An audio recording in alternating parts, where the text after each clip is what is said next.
I was trembling as I held the $180,000 receipt in my purse, the letters blurred by the tears I was trying to hold back. The young usher in a red vest gently but firmly blocked my way. "I'm sorry, Mrs. Harper, these seats are for special guests." I stood frozen, watching Pastor Reed smile and greet each of the new donors by name as they took the front pew, the very seat that was mine, while I was pushed to the back like a stranger. 67 years coming to this church, and now I was invisible. My dear friends, thank you from the bottom of my heart for taking the time to listen today.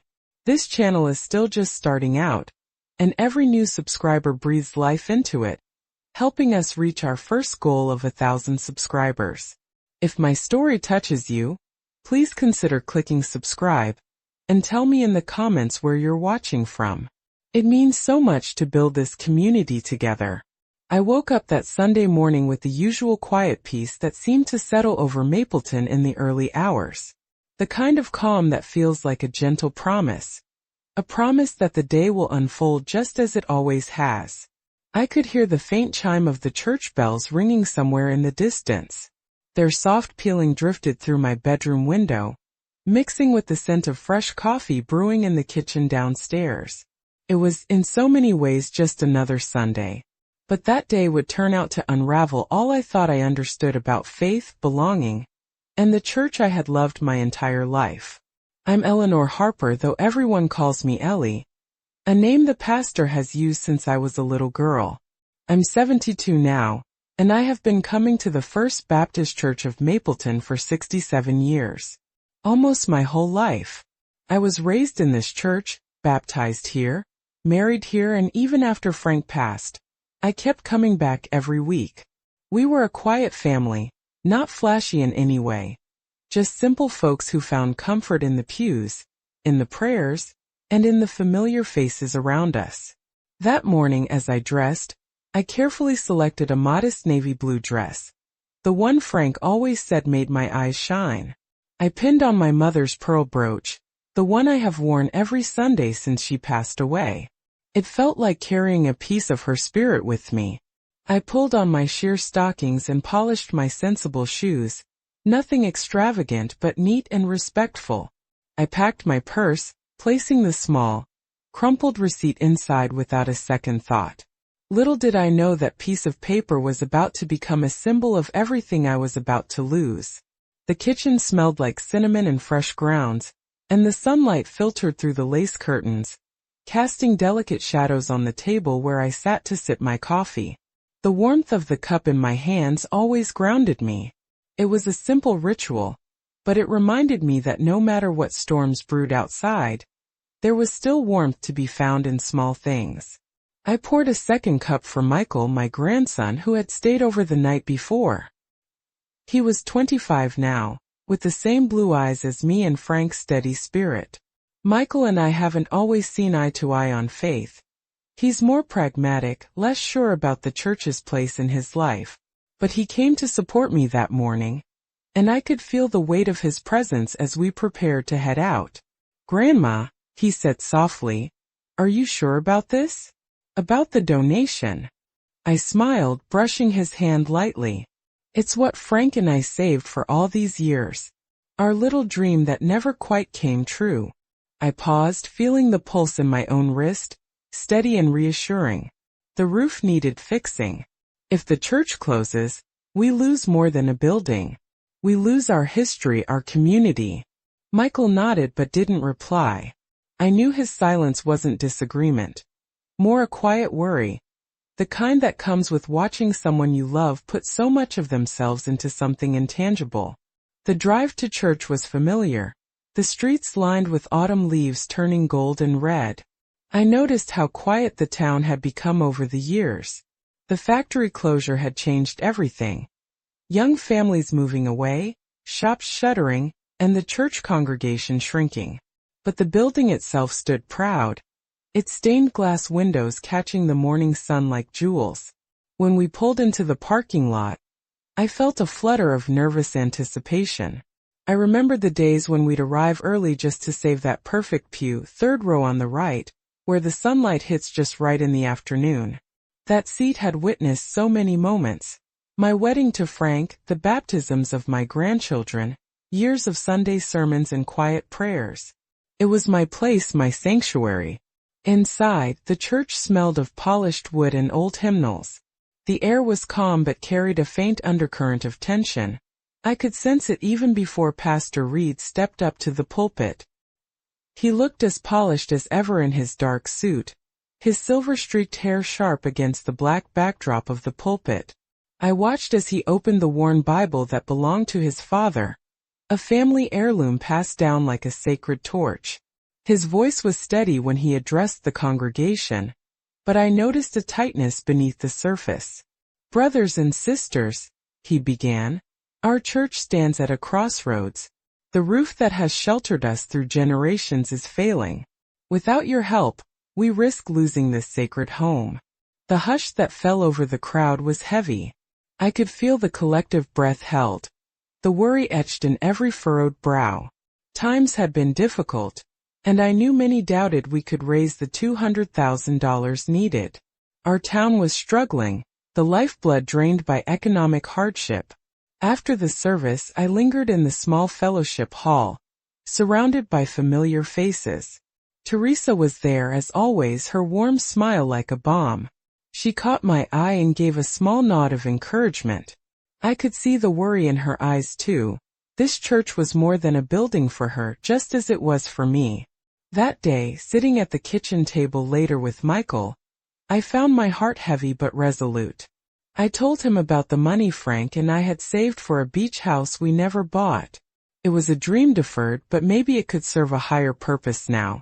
"I want to give it to the church," I said quietly, watching his face for a reaction. "Grandma," he said, hesitation threading his voice, "that's a lot of money. Are you sure? What if you need it?" "I've lived a long life," I told him. "This church has been my home. It's where I belong. If I can save its roof, maybe I'm helping keep that home alive for others too." In the days that followed, I worked with the church treasurer and the finance committee to transfer the funds. It felt surreal, handing over nearly everything Frank and I had saved for decades. But in those moments I believed I was doing the right thing. Pastor Reed called me personally to express his gratitude. His voice was warm, and for a moment I felt the old connection we shared. The pastor who had married me, who held my hand when Frank died. "This is a blessing, Ellie," he said on the phone. "A true gift from God." When the next Sunday came around, the announcement was made without fanfare. Pastor Reed referred to me only as a generous sister in Christ, who had made a significant donation. I understood and preferred that no one knew the exact amount. It was never about recognition for me, but while others whispered their thanks, I felt a quiet pride. My gift was saving our church. Yet even then I sensed subtle shifts. The finance committee meetings I had attended for decades began to exclude me. When I asked why, the pastor said they didn't want to burden me at my age. I nodded politely, but inside a seed of unease took root. The church started to change in ways I hadn't expected. Plans were made not just to fix the roof, but to renovate the entire sanctuary. The old familiar pews, ones that had cradled generations, were to be removed and replaced with modern, cushioned seats. I heard whispers of new members moving in, wealthy families who could bring fresh donations and a new image to our small-town church. One afternoon I saw trucks rolling in, workers unloading gleaming new furniture.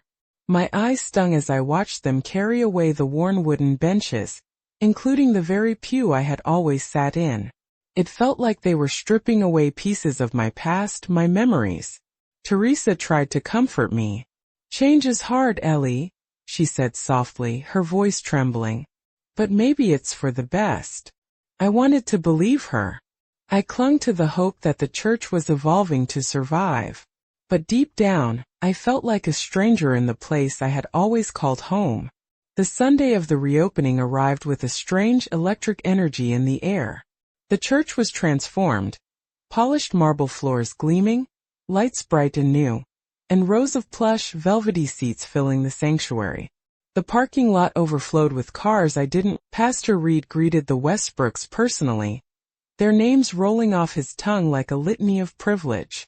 Mrs. Westbrook's glittering jewels caught the light, a stark contrast to my worn pearls. I leaned against the wall watching it all unfold, feeling the walls close in around me. Teresa passed by, eyes downcast, whispering a barely audible, "I'm sorry." Michael came to my side, his voice low with compassion. "Grandma, you don't deserve this." I looked at him, the ache in my chest swelling. I glanced toward Pastor Reed at the pulpit, toward the new roof that shone above us, the new seats beneath strangers' bottoms. 67 years of memories seemed to dissolve into the cold air. "Let's go, Michael," I said softly, folding the receipt into my purse. "I think I've finally understood the true cost of faith." We walked out together, the echo of our footsteps swallowed by the marble floor. Outside, the sun shone over the old cemetery where Frank rested. For the first time in decades, I felt a strange lightness as I passed through the church gates. Faith, I realized, had never been about roofs or pews. It was something deeper, something no one could buy or sell. The moment I stepped into the church that Sunday, a strange tension settled over me like a cold wave. I had hardly set foot inside before I noticed the subtle shifts, the way the sunlight seemed sharper through the stained glass, bouncing off the polished marble floors, creating an almost crystalline glow that was both beautiful and unsettling. The air carried a faint scent of fresh paint and wood varnish, but it was the atmosphere that felt different, thick, almost electric with anticipation and something else I couldn't quite name. My heart raced quietly in my chest, a dull, persistent thump that didn't match the serene calm I usually felt in this place. My hands were cool to the touch, clammy even, and I clenched the strap of my purse tightly. Inside was that receipt, the fragile yellowed paper that held my life savings, the tangible proof of my faith made real. I could feel it burning against my skin, as if the weight of what it represented was too heavy to carry. I made my way down the aisle, my steps careful, almost hesitant. The pews shimmered under the new lighting, replaced by soft cushions that looked like they belonged in a luxury hotel, not a humble church that had stood for over a century. The familiar silence of my usual spot, the third row on the right, was punctuated only by the murmur of voices and the rustle of programs being passed around by ushers dressed in bright red vests. As I approached, a young usher stepped forward, his smile polite but firm, and he gently placed a hand on my elbow, stopping me in my tracks. My breath caught. "Mrs. Harper," he said with an apologetic tilt of his head. "These seats are reserved for special guests." I blinked, confusion and disbelief swirling in my mind. "But this has always been my seat," I whispered, my voice barely above the hum of the congregation settling in around us. "For 67 years. His eyes flickered with something like regret, but his tone was resolute. "I'm sorry, ma'am. Orders from Pastor Reed." The words hit me like a slap I never saw coming. My knees trembled and a sudden dizziness swept over me. I gripped the pew beside me, trying to steady the trembling in my fingers. The knot in my throat tightened until swallowing became a painful task, my chest constricting with a wave of panic and sorrow. I could hardly breathe. Behind the usher, I caught sight of Pastor Reed himself, standing near the entrance with that carefully measured smile, warm, practiced, yet somehow cold beneath the surface. He was greeting the new donors, the special guests, with an enthusiasm that felt rehearsed, almost theatrical. His hands clasped theirs firmly, shaking them by name, welcoming them into the sanctuary as if they were royalty. And there I was, clutching the receipt in my purse, the same receipt that should have been my invitation to the front row, pushed instead toward the back, the margins of the church where shadows gathered and faces blurred. I felt the air grow heavier, pressing in around me. The murmurs of the congregation dimmed, becoming a distant echo as I stood there, invisible. I was no longer part of the story unfolding before me. I was a ghost in my own church. The pain was sharp, a physical ache radiating from my chest. My fingers trembled as I fumbled with the receipt, pulling it out to glance at the faded ink. It was real. I had given everything I had, almost my entire life savings, to save this roof, to keep this church standing for generations yet to come. And yet here I was ignored, dismissed, erased. Tears welled up, blurring my vision, and I blinked them away hurriedly, desperate to hold on to some semblance of dignity. The world tilted around me, the sound of laughter, the rustle of new clothing, the gleam of expensive shoes filling the pews that once cradled my family. I wanted to speak, to shout, to demand an explanation. But my voice was caught somewhere deep inside, strangled by a mixture of shock and aching betrayal. I swallowed hard, feeling my throat close off again. "Ellie," a soft voice broke through the haze. Teresa, my dear friend, passed by with eyes downcast, her hands clutching the hymnal tighter than usual. She gave me a barely audible, "I'm sorry," before slipping away towards the choir loft. Her sorrow mirrored my own, but even she seemed powerless to change what was happening. And then Michael appeared, his expression tight with concern. His blue eyes met mine, full of unspoken questions and aching for comfort he wasn't sure how to give. "Grandma," he whispered, bending close so only I could hear. "You don't deserve this." The words grounded me, a lifeline in a sea of confusion. I reached out to squeeze his hand, the warmth of his touch steadying my shaking frame. "Thank you, Michael," I murmured. "Thank you."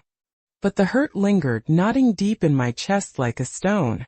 As Pastor Reed took the pulpit, his voice rang out over the congregation, clear and commanding. He spoke about renewal, about growth, about the future, a future seemingly no longer meant for someone like me. His words painted pictures of progress, of a church reborn through generosity and vision. Still, I felt the gulf between those words and the reality beside me, where I stood forgotten. I leaned against the cold wall, the hard surface pressing into my back, as if to remind me that I was no longer welcome in the warmth of those cushioned seats. The familiar smells of old wood and incense had been replaced by the sterile scent of new construction, and the faces around me were strangers, their smiles bright but distant. I closed my eyes, trying to summon memories of years past, the laughter of children baptized in that very sanctuary, the quiet prayers whispered in moments of grief, the gentle hand of Frank resting over mine during sermons. Each memory felt like a thread unraveling, slipping through my fingers like sand. My breath came in shallow gasps, and the world seemed to tilt beneath me again. I swallowed the lump in my throat and steadied myself, forcing my legs to move as I took a step back towards the exit. "Ellie," Michael said quietly, "you don't have to stay." And in that moment I knew he was right. I had given everything I had to this church, hoping to preserve a place of faith and community. But now, faced with this painful truth, I realized that sometimes faith demands something different. A strength to walk away, to seek understanding beyond walls and pews. As we left together, the church doors closing softly behind us, I clutched my purse a little tighter, the receipt a reminder not just of loss, but of love.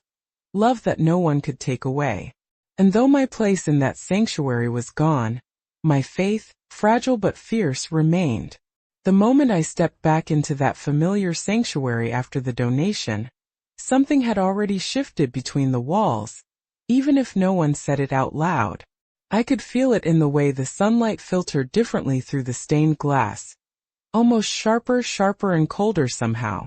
That morning the church smelled less like home and more like a carefully staged set, a polished frame hiding the cracks beneath.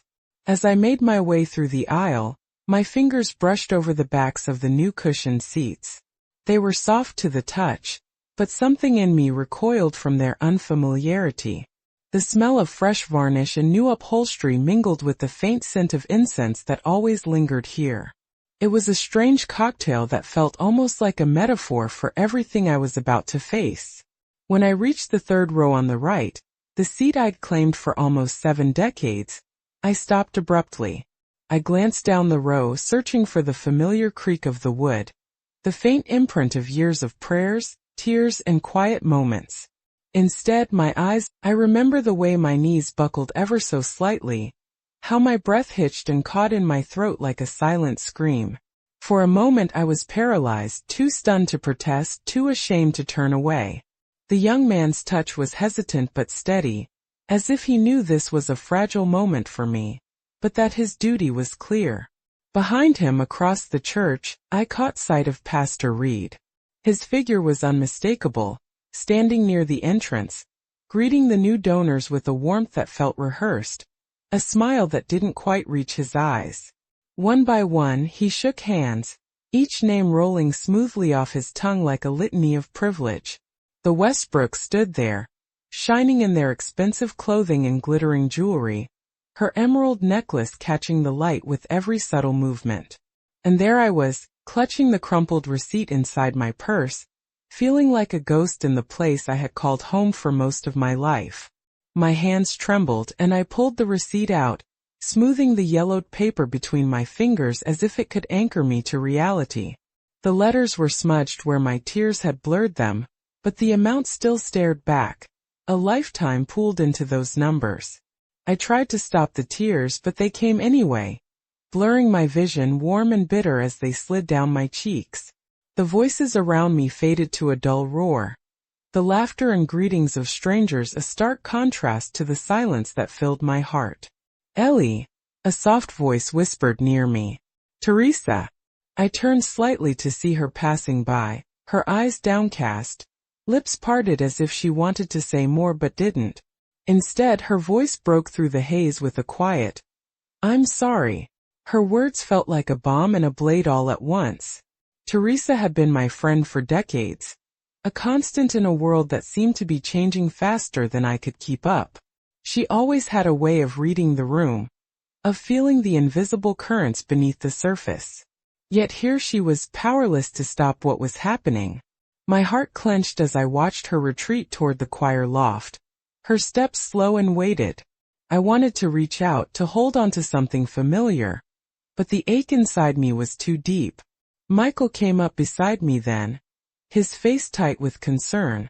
His blue eyes, so much like mine, searched mine as if trying to connect, to understand the storm inside. "Grandma," he said quietly, "you don't deserve this." His voice was steady, but I felt the tremble underneath it. I squeezed his hand, drawing strength from his presence. "Thank you, Michael," I whispered. "Thank you." For a moment we stood together in silence, the world around us continuing its new rhythm, one that no longer included me in the way I had hoped. I pulled my shoulders back, trying to steady the trembling that ran through my limbs. The church was full of new faces, people who didn't know the stories the old wooden pews held, who had never seen a baptism here or heard the quiet prayers spoken in corners.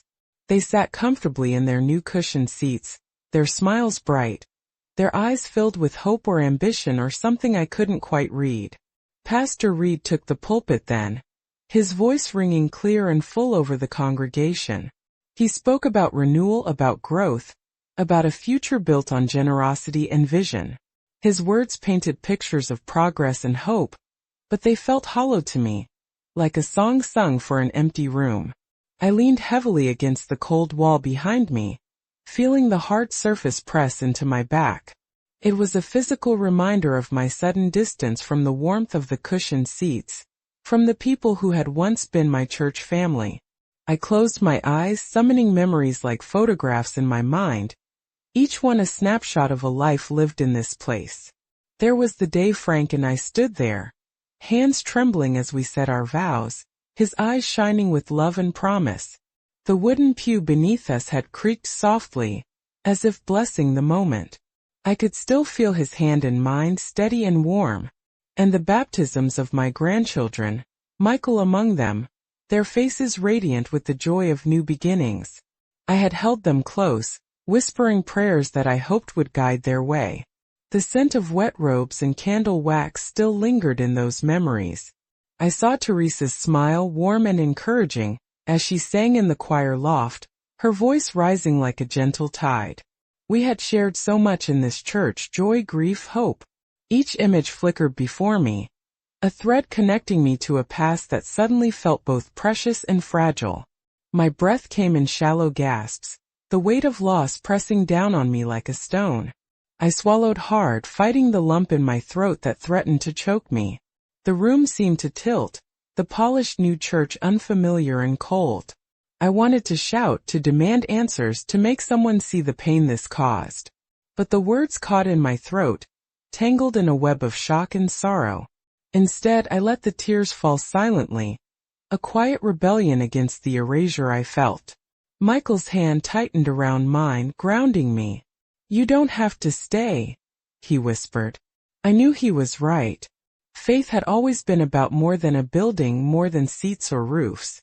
But the place that had held so much of my life now felt foreign, its heart beating differently.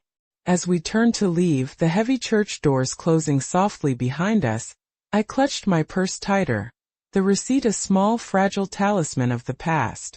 Outside, the sun shone down on the old cemetery where Frank rested. For the first time in decades, I felt a strange lightness as I passed through the gates, a quiet acceptance settling over me. Faith, I realized, was something that no one could buy or sell. It lived in the love we carry, the memories we hold, and the courage to walk on when the familiar becomes strange. That morning, the price of faith felt unbearably high. But as Michael and I stepped away from the church, I promised myself that I would find a way to hold on, to the faith, to the community, to the hope that had carried me all these years. I didn't know how yet, but I would. In the days that followed, the quiet ache in my chest lingered like a shadow.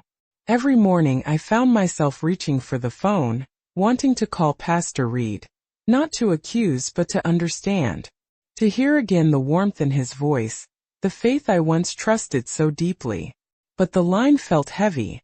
The words I wanted to say tangled in my throat. Instead, I talked more openly with Teresa. One afternoon, we sat together in the church's small fellowship hall. The smell of coffee and wax floors surrounded us, a faint echo of the many years we had spent in that room. Teresa's eyes were tired, her voice soft as she spoke. "Ellie, I know how much this hurts. I've seen the way they've changed things, the way they've pushed us aside." I nodded, feeling the knot in my throat tighten. "It's not just the pews or the seat, Teresa. It's like I'm invisible. Like my whole life here means nothing." She reached out, squeezing my hand gently. "It's not just you. Many of us feel the same. But we're old now. They want new blood, new money, new faces." Her words stung. The church I loved was shifting, drifting away from the soul I thought it had. We sat quietly for a long moment, the silence between us filled with unspoken fears. I thought about the new families moving in, the Westbrooks and others, their polished exterior so different from the dusty warmth of the old sanctuary. "They're not bad people, Ellie," Teresa said finally. "But this church, it's changing. Maybe it's time we find a new way to belong." Her words settled in my heart, both a comfort and a challenge. The next Sunday, I didn't return to the sanctuary. Instead, Michael and I visited the cemetery after the service. We sat quietly among the autumn leaves, the crisp air carrying the scent of earth and pine. I told him stories of Frank, of the early days when the church was just a small wooden building, of the laughter and tears held in these halls. Michael listened, his eyes reflecting the fading sunlight. "Grandma," he said softly, "maybe faith isn't about a building or a seat. Maybe it's about the stories we carry with us." I smiled, tears glistening in my eyes. "Maybe you're right, Michael. Maybe faith is exactly that." As we left the cemetery, I felt a small flicker of peace, a fragile ember amid the ashes of loss.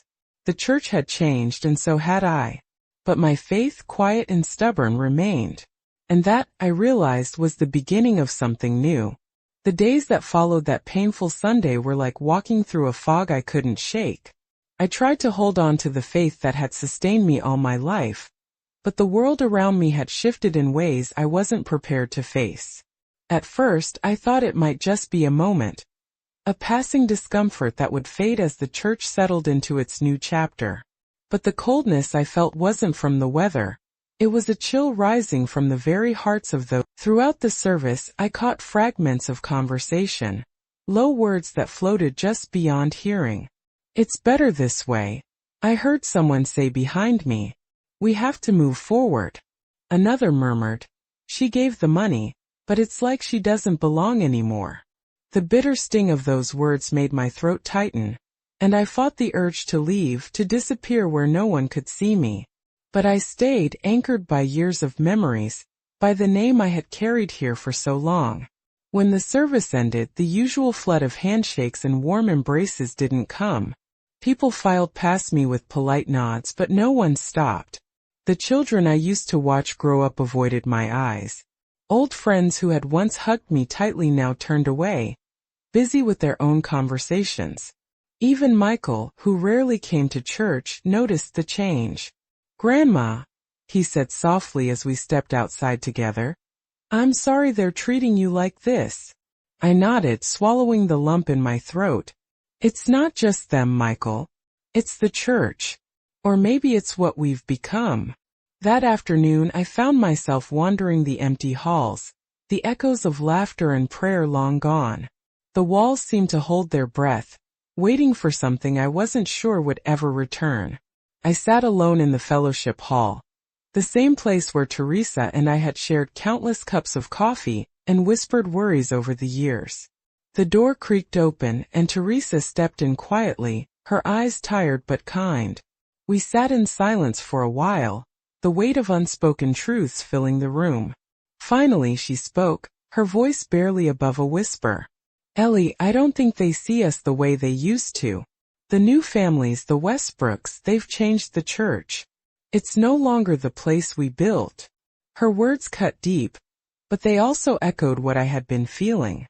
"I gave them everything I had," I said, my voice breaking. "And yet, I'm more alone here than ever." Teresa reached over, squeezing my hand gently. "It's not your fault. The world moves on, but sometimes it leaves us behind." Days turned into weeks and the isolation grew heavier.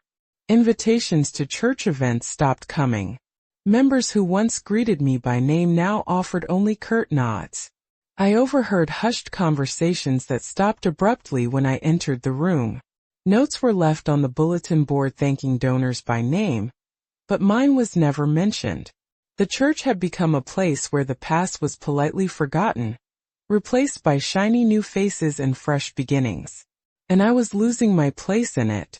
One Sunday, as I approached the church entrance, I noticed the door closing just before I could reach it. A young woman in a red vest was standing nearby, her eyes flickering with unease. She looked at me, then away before quietly saying, "Sorry, Mrs. Harper, we're full today."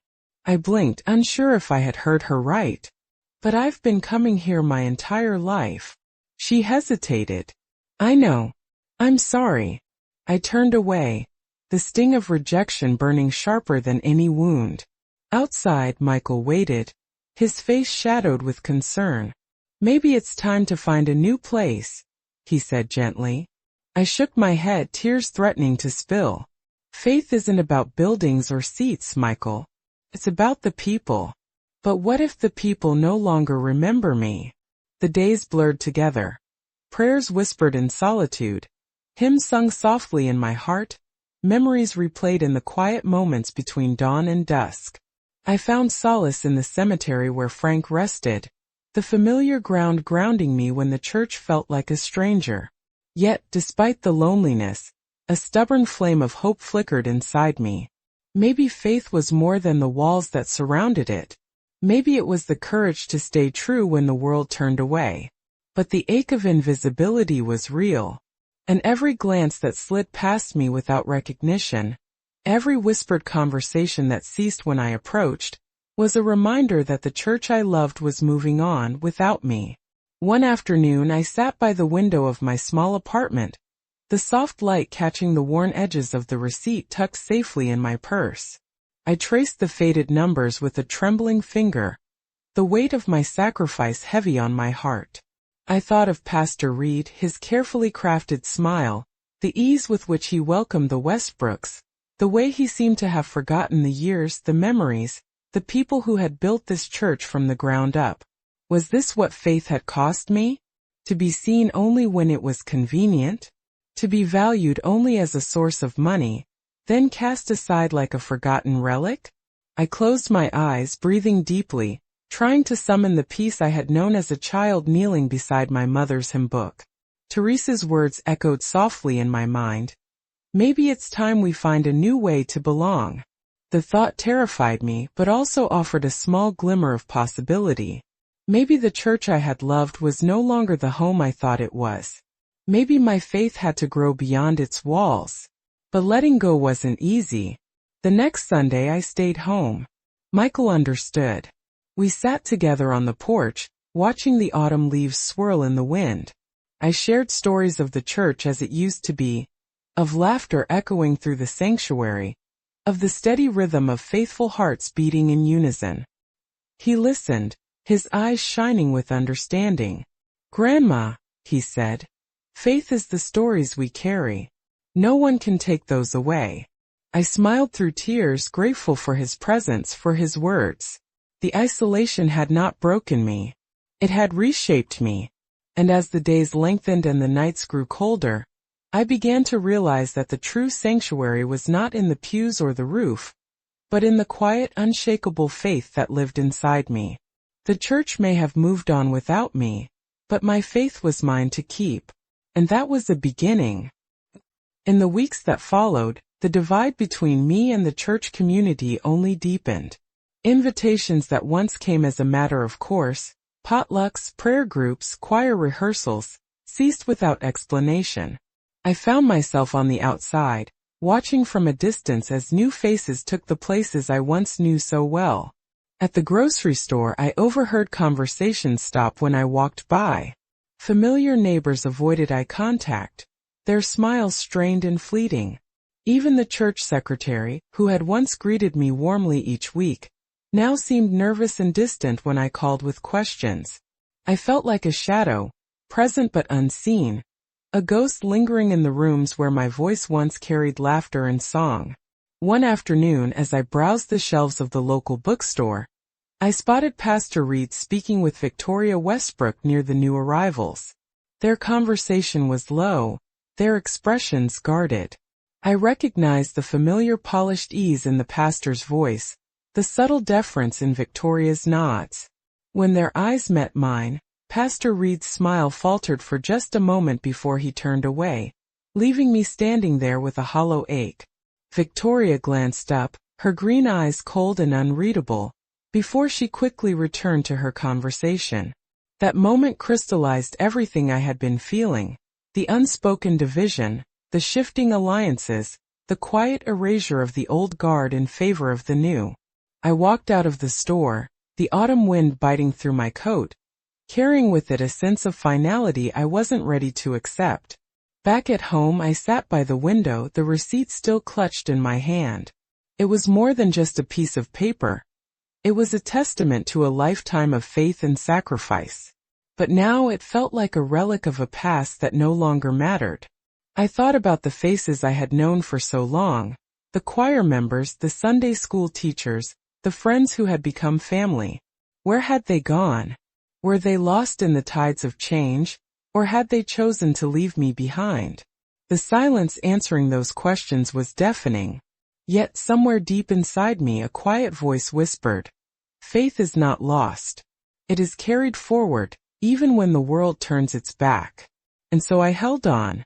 Even as the world around me turned colder, even as the church that had been my home grew distant and unfamiliar, I vowed to keep my faith alive, quietly, stubbornly, without apology. For faith, I realized, was not about the seats we occupy or the names we hear from the pulpit. It was about the love that endures beyond walls, beyond time. And that love was still with me. The church was unusually quiet as the congregation settled into the new pews. The soft murmur of whispered greetings and the shuffle of programs being passed around were like distant ripples in a still pond, barely disturbing the heavy air. I sat near the back, the hard wall pressing uncomfortably against my shoulder, my fingers clutching the strap of my purse so tightly that the knuckles whitened. Inside was the receipt, the fragile, worn piece of paper that seemed heavier than any. Pastor Reed stepped up onto the polished wooden pulpit, the same one he had preached from for years, now gleaming with fresh stain. I caught a glimpse of the deep grain in the wood, the sharp edges softened slightly by the new finish. The sight was oddly comforting and yet painfully jarring, like seeing an old friend wearing a mask. His Bible lay open before him, the same well-worn black leather-bound volume he had carried since his youth.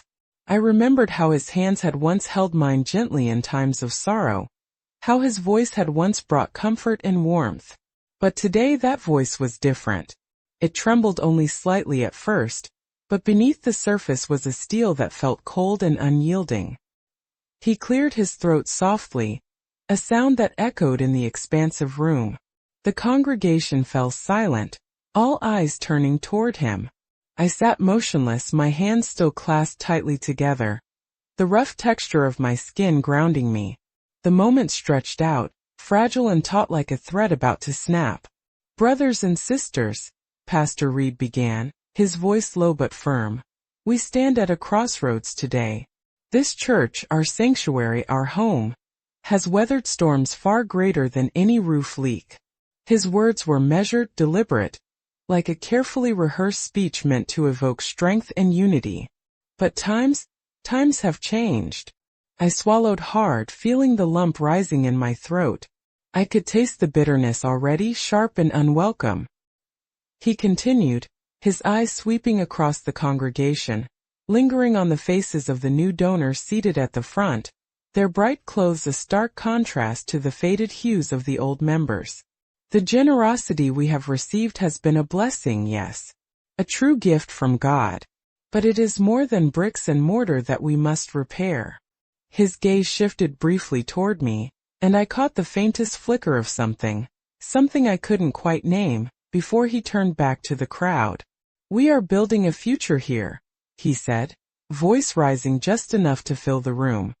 "A church that reaches beyond our past, beyond the walls that have confined us. We are transforming it into a place of hope, opportunity, and growth. For all who seek refuge." The words felt like a blade sliding through my chest. Hope? Opportunity? Growth? For whom? My fingers tightened around one another, the skin pulling tight, the sensation almost painful. I forced myself to breathe slowly, deliberately, inhale, hold, exhale. The mantra steadied the tremor in my chest, but the ache lingered deep and unrelenting. I tried to focus on the rhythm of my own breath rather than the storm swirling around me. Pastor Reed's voice softened, almost coaxing now. "We must let go of what no longer serves us and embrace the new." His eyes shifted again, this time resting on the ornate front pews where the Westbrooks and other new donors sat, their faces glowing with quiet pride and expectation. I could feel the heat rising to my cheeks, the humiliation burning through my soul. 67 years of devotion, to be dismissed with a phrase like that. Let go. Embrace the new.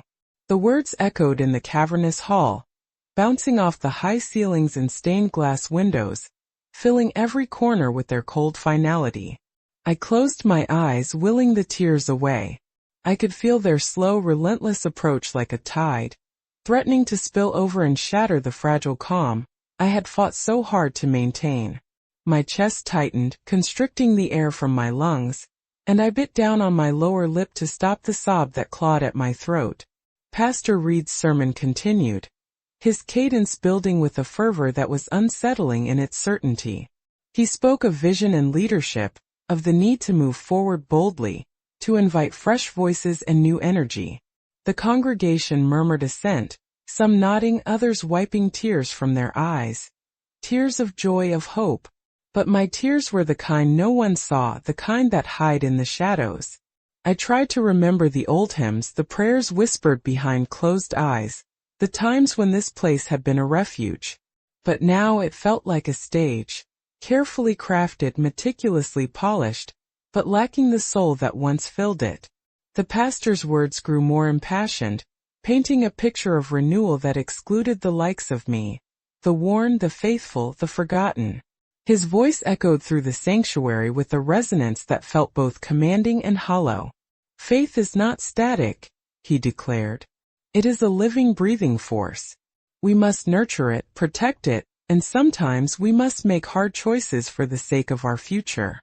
His gaze never wavered, sweeping over the assembly like a shepherd overseeing his flock. I felt the weight of his gaze like a judgment, a verdict passed silently but irrevocably. My hands tightened into fists, nails pressing into my palms. The ache in my chest deepened, a sharp pulse of grief and rage intertwined. I fought to keep still, to keep quiet, to keep from shattering the fragile peace that remained. I glanced to my side. Teresa sat a few rows ahead, her eyes moist and fixed on the pulpit. I knew she felt it too, the loss, the betrayal, but her expression held a quiet resignation, a sorrowful acceptance I wasn't sure I could summon. Michael was beside me, his presence a steady anchor amidst the turmoil. He reached out and gently covered my hand with his, the warmth grounding me in a moment when everything else felt unsteady. "Grandma," he whispered, "you've held on so long. You don't have to carry this alone." His voice was a balm, soft and unwavering. I squeezed his hand in return, drawing strength from the bond we shared. Pastor Reed's sermon began to wind down, his voice lowering to a solemn conclusion. He spoke of blessings and gratitude, of the church's role as a beacon in the community. But to my ears the words felt hollow, a veneer covering the fracture beneath. As he closed with a prayer, the words felt distant, recited more by rote than heartfelt plea. I bowed my head, but my heart was heavy and raw. The final amen echoed through the sanctuary, lingering like a shadow. The congregation rose, the shuffle of feet and rustle of clothing filling the space as people prepared to leave. I remained seated, my hands still clasped tightly. The receipt nestled deep in my purse like a talisman of all I'd lost. The warmth I had once felt in this place was gone, replaced by a cold silence that seeped into my bones. For a moment I allowed myself to feel the full weight of the moment, the betrayal, the erasure, the invisibility. But even as the tears threatened to spill, a quiet part of me resisted. A stubborn ember of faith, fragile but unextinguished, flickered within. I rose slowly, the muscles in my legs stiff from sitting. Each step toward the exit was measured, deliberate. I held my head high, despite the ache in my chest and the sting in my eyes. Outside, the sunlight streamed through the doors, warm and unyielding. Michael walked beside me, his presence a reminder that faith was not confined to these walls, nor to the seats we occupied. As we stepped through the church doors, the echoes of the sermon lingered, but so did the promise of something new, something yet to be shaped, beyond the reach of even the most carefully crafted sermons. In that moment I understood that faith was not about the seats we were given, or the faces that welcomed us. It was about the strength to hold on when everything else was slipping away. And I was not ready to let go. I sat quietly in my small apartment that evening, the soft hum of the heater barely cutting through the silence. The receipt still lay on the kitchen table, its edges curling slightly from the countless times I'd touched it over the past hours. It was just a piece of paper, yet it carried the weight of my entire life, every hope Frank and I had nurtured, every sacrifice we had made, every blessing we had prayed for beneath the worn roof of that old church. Now, it felt like a reminder of everything I had given that was no longer recognized, no longer honored. The room around me felt both familiar and foreign, as if the walls themselves were shifting, losing the warmth they once held. I wrapped my hands around a cup of tea, the steam rising like a fragile promise of comfort. But it was an empty comfort, one that couldn't reach the hollow ache inside. I thought about Pastor Reed, his practiced smile and polished words, the way he had welcomed the Westbrooks like royalty while I was pushed to the margins. It felt like betrayal, but also like a slow unraveling of something I'd once believed was unbreakable. The sacred trust between a church and its people. A knock at the door startled me. I dried my tears hastily and went to answer. Teresa stood there, her face lined with concern, her eyes searching mine for the truth I wasn't sure I was ready to share. "Ellie," she said softly, stepping in. My fingers trembled as I opened the notebook. The pages were yellowed, the ink faded, but the words were clear. There were records of donations, budgets, discussions about repairs, but also something else. Notes about strategic growth, targeted donor recruitment, and reinvestment in community image. I read aloud, voice shaking. Priority given to new donors with capacity for larger gifts, reallocation of seating to reflect contribution levels, gradual phasing out of long-standing members who no longer fit the church's vision. Teresa nodded grimly. "It's all there, Ellie. A plan, a blueprint for change that excludes people like us." The truth hit harder than I expected. It wasn't just an unfortunate oversight or a lapse in kindness. It was deliberate. Decades of faithful attendance, years of service, all reduced to a line item on a spreadsheet. My heart broke again, but beneath the sorrow, a strange clarity began to form. "This wasn't about the roof at all," I said quietly. "It was about money, power, appearance." Teresa's eyes filled with tears, and she reached across the table to squeeze my hand. "I'm sorry, Ellie. I wish we could have stopped it." We sat in silence for a long moment. The rain began tapping softly against the window pane, a steady rhythm that matched the slow beating of my heart. Then something shifted inside me. Not a sudden burst of anger or despair, but a quiet resolve. The church might have changed. The people I loved might have turned away. But my faith, the deep, stubborn faith that had carried me through loss and loneliness, that was mine to keep. I thought about Frank, about the vows we had spoken under those stained glass windows, about the prayers whispered in the dead of night. None of that could be taken from me. It was woven into the very fabric of who I was. "I don't know what comes next," I admitted, voice steady but soft. "But I can't let this be the end of my story." Teresa smiled, a small light breaking through her sorrow. "Neither can I. Maybe it's time to find a new way to belong, Ellie. One that honors who we've been and who we still are." The days that followed were filled with quiet reflection. I began to reach out to others, old friends who had drifted away, members of other local congregations, even strangers who shared stories of their own struggles with faith and community. It was as if a new path was unfolding, not paved with marble floors or cushioned seats, but with shared stories and open hearts. One afternoon, Michael came over, his presence a balm to my restless spirit. He listened as I spoke about the notebook Teresa had found, about the church's cold calculations. Instead of anger, I found peace in speaking aloud, in naming the hurt that had settled so deep. "Grandma," he said, "faith isn't a building or a seat. It's where love lives. And that's something no one can ever take from you." His words settled over me like a benediction. In that moment I felt something I hadn't in weeks, hope. I realized that faith, true faith, doesn't live in the walls of any church. It lives in the hearts of those who carry it. Even when the world shifts, even when the faces change, even when seats are taken from us, our faith remains. And I would carry mine forward, quietly, fiercely, with dignity. That night, as I folded the receipt and tucked it safely back into my purse, I no longer saw it as a weight or a reminder of loss. Instead, it was a testament to a lifetime of love, to the courage to give, and to the strength to hold on, even when everything else seemed to fall away. I stood by the window, looking out at the darkened streets of Mapleton. The church's steeple rose in the distance, its shadow long and silent beneath the stars. The roof was new, the seats were changed, and the people were different. But the sky above was the same. And so was my faith. I still remember the way that pew looked that Sunday, the third row on the right, bathed in the soft morning light filtering through the stained glass.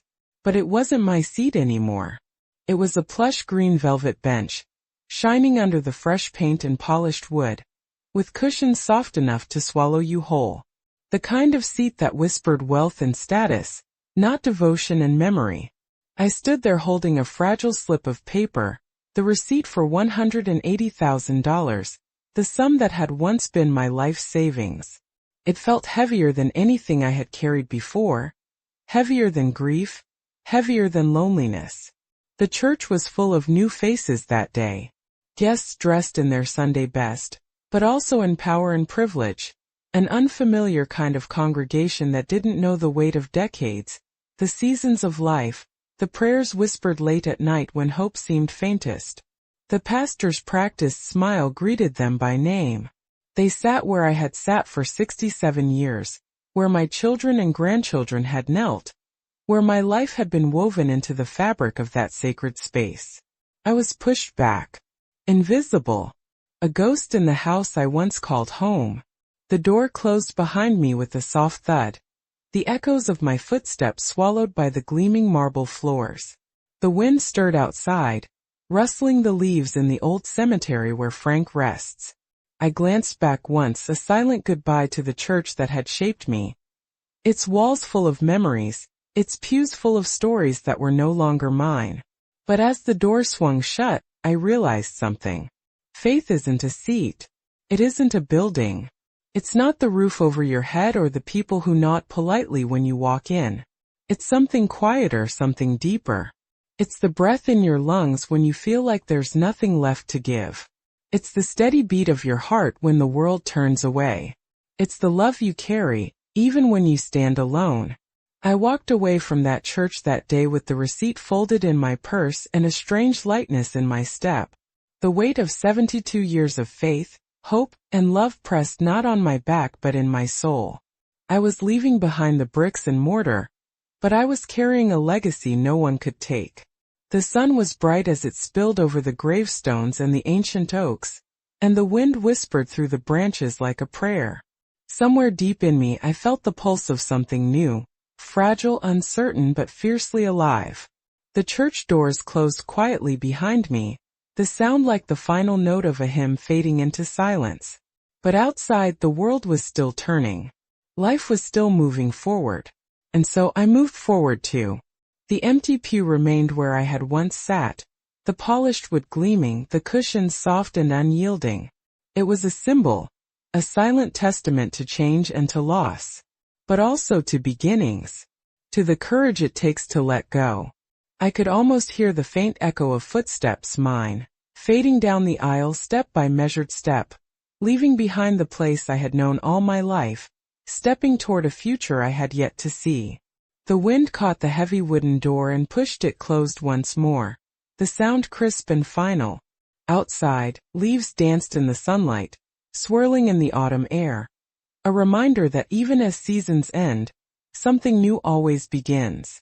Faith lives in those quiet moments, in the spaces between loss and hope, between sorrow and healing.